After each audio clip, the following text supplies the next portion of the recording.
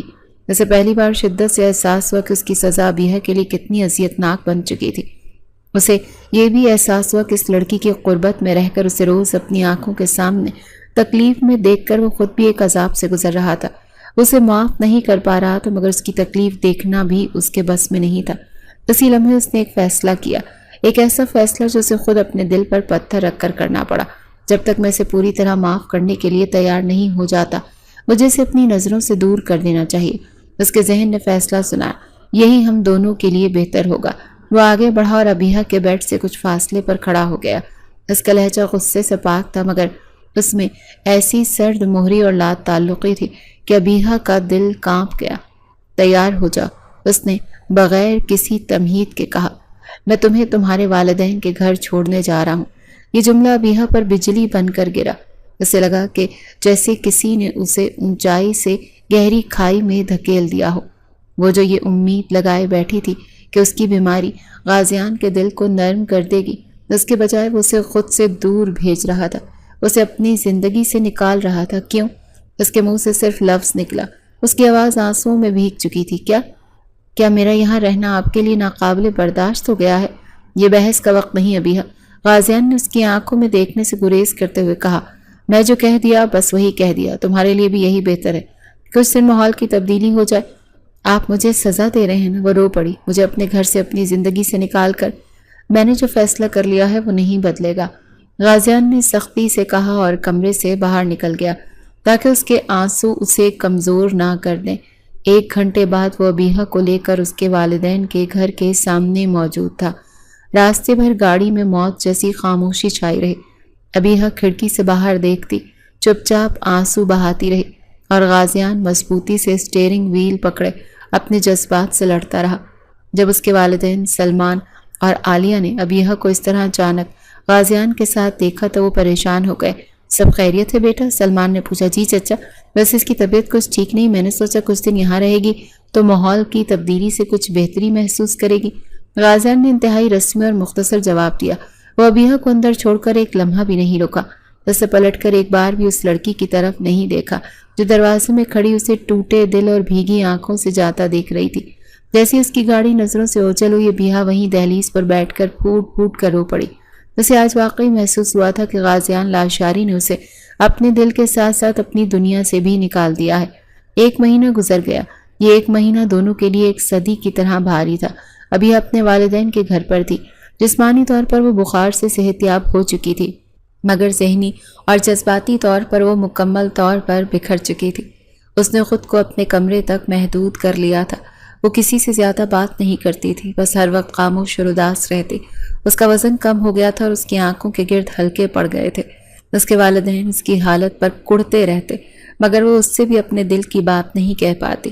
وہ ہر لمحہ اپنے فون کو دیکھتی، اس امید پر کہ شاید غازیان کا کوئی میسج یا کال آ جائے، مگر دوسری طرف مکمل خاموشی تھی۔ دوسری طرف غازیان مینشن کی دیواریں غازیان کو کاٹنے کو دوڑتی تھیں۔ ابیحہ کو بھیجنے کے بعد اسے لگا تھا کہ اسے سکون مل جائے گا، مگر ہوا اس کے بالکل برعکس تھا۔ گھر کی ہر چیز اسے ابیحہ کی یاد دلاتی تھی۔ اس کا خالی کمرہ، باغیچے کا وہ کونا جہاں وہ بارش میں بھیگی تھی ڈائننگ ٹیبل پر اس کی خالی کرسی اس کی غیر موجودگی اس کی موجودگی سے زیادہ طاقتور ثابت ہو رہی تھی۔ وہ دن بھر خود کو کام میں غرق رکھتا مگر رات کی تنہائی میں ابیحہ کی یادیں اسے گھیر لیتی۔ اسے اس کا روتا ہوا چہرہ یاد آتا، اس کی معافی مانگتی آنکھیں یاد آتی اور اس کا دل بے چین ہو جاتا۔ اس کی انا اور اس کا دل ایک مسلسل جنگ میں مبتلا تھے۔ اسی دوران ابیحہ کے سر میں اکثر شدید درد رہنے لگا۔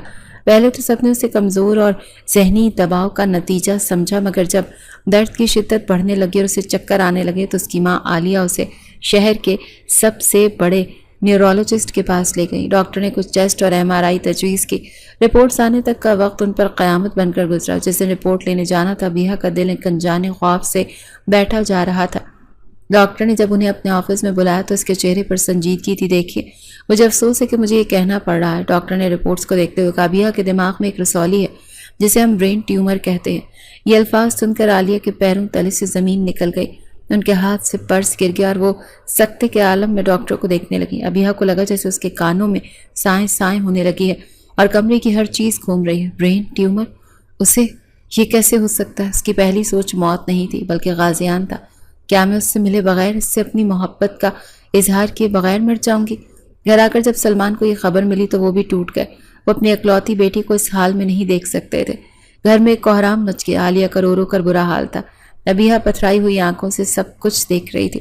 کچھ دیر بعد سلمان نے کانپتے ہاتھوں سے فون اٹھایا۔ وہ جانتے تھے کہ یہ خبر دینے کا حق سب سے پہلے کس کا ہے۔ انہوں نے غازیان کا نمبر ملایا۔ غازیان اس وقت ایک اہم بورڈ میٹنگ میں تھا۔ اس نے اپنے چچا کا نمبر دیکھ کر فون کاٹ دیا مگر جب ان کی کال بار بار آنے لگی تو اسے تشویش ہوئی۔ اس نے میٹنگ سے وقفہ لیا اور کال بیک کی۔ جی چچا، خیریت؟ میں میٹنگ میں تھا۔ دوسری طرف سے سلمان کی بھری ہوئی آواز آئی، غازیان بیٹا۔ ابیحہ؟ ان کی آواز رند گئی۔ غازیان کا دل دھک سے رہ گیا۔ کیا ہوا ابیحہ کو؟ چچا وہ ٹھیک تو ہے؟ وہ ہسپتال میں ہے، تم فوراً آ جاؤ بیٹا۔ فوراً؟ میں آ رہا ہوں۔ یہ کہہ کر اس نے فون بند کر دیا۔ اس کا دماغ سن ہو چکا تھا۔ وہ کسی کو کچھ بتائے بغیر میٹنگ ادھوری چھوڑ کر باہر بھاگا۔ اس کے دل میں ایک ہی دعا تھی کہ یا اللہ ابیحہ کو سلامت رکھنا۔ اسے آج احساس ہو رہا تھا کہ اس کی ناراضگی اور اس کی انا کی محبت کے سامنے کتنی چھوٹی اور بے معنی تھی۔ غازیان نے گاڑی ایسے بھگائی جیسے وہ سڑک پر نہیں ہوا میں گاڑی اڑا رہا ہو۔ اس کا دل خوف اور پچھتاوے اور انجانے اندیشوں سے پھٹا جا رہا تھا۔ اس کے ذہن میں ابیحہ کے ساتھ گزرا ہر لمحہ فلم کی طرح چل رہا تھا۔ اس کی ہنسی، اس کی شرارتیں، اس کی آنکھوں کے آنسو، بارش میں بھیگتا اس کا وجود اور اس کی آخری التجا، آپ مجھے اپنے گھر سے نکال رہے ہیں۔ یہ الفاظ ہتھوڑی کی طرح اس کے دماغ میں برس رہے تھے۔ میں نے کیا کر دیا؟ وہ بار بار خود سے پوچھ رہا تھا۔ میں نے اپنی انا کی خاطر اسے خود سے دور کر دیا اور آج وہ آگے سوچنے کی ہمت بھی نہیں کر پا رہا تھا۔ جب وہ اسپتال کے کوریڈور میں پہنچا تو اس نے دیکھا کہ اس کے چچا اور چچی ایک بینچ پر بیٹھے تھے۔ ان کے چہرے پہ غم اور تھکن سے چور تھے۔ انہوں نے دیکھتے ہی غازیان کے قدم وہیں جم گئے۔ اس کی ہمت نہیں ہو رہی تھی کہ وہ آگے بڑھ کر ان سے کچھ پوچھ سکے۔ سلمان نے اسے دیکھا اور اٹھ کر اس کی طرف آئے۔ غازیان؟ کیا ہوا ہے اسے چچا؟ غازیان کی آواز میں ایک ایسی ٹوٹ پھوٹ تھی جس سے پہلے کبھی کسی نے نہیں سنی تھی۔ سلمان نے اسے رپورٹ سماتے ہوئے لرزتی آواز میں بتایا، برین ٹیومر۔ یہ لفظ سنتے ہی اس کے ہاتھ سے رپورٹس چھوٹ کر زمین پر بکھر گئیں۔ اس کا دماغ جو ہمیشہ ہر مشکل میں کام کرتا تھا آج جواب دے گیا تھا۔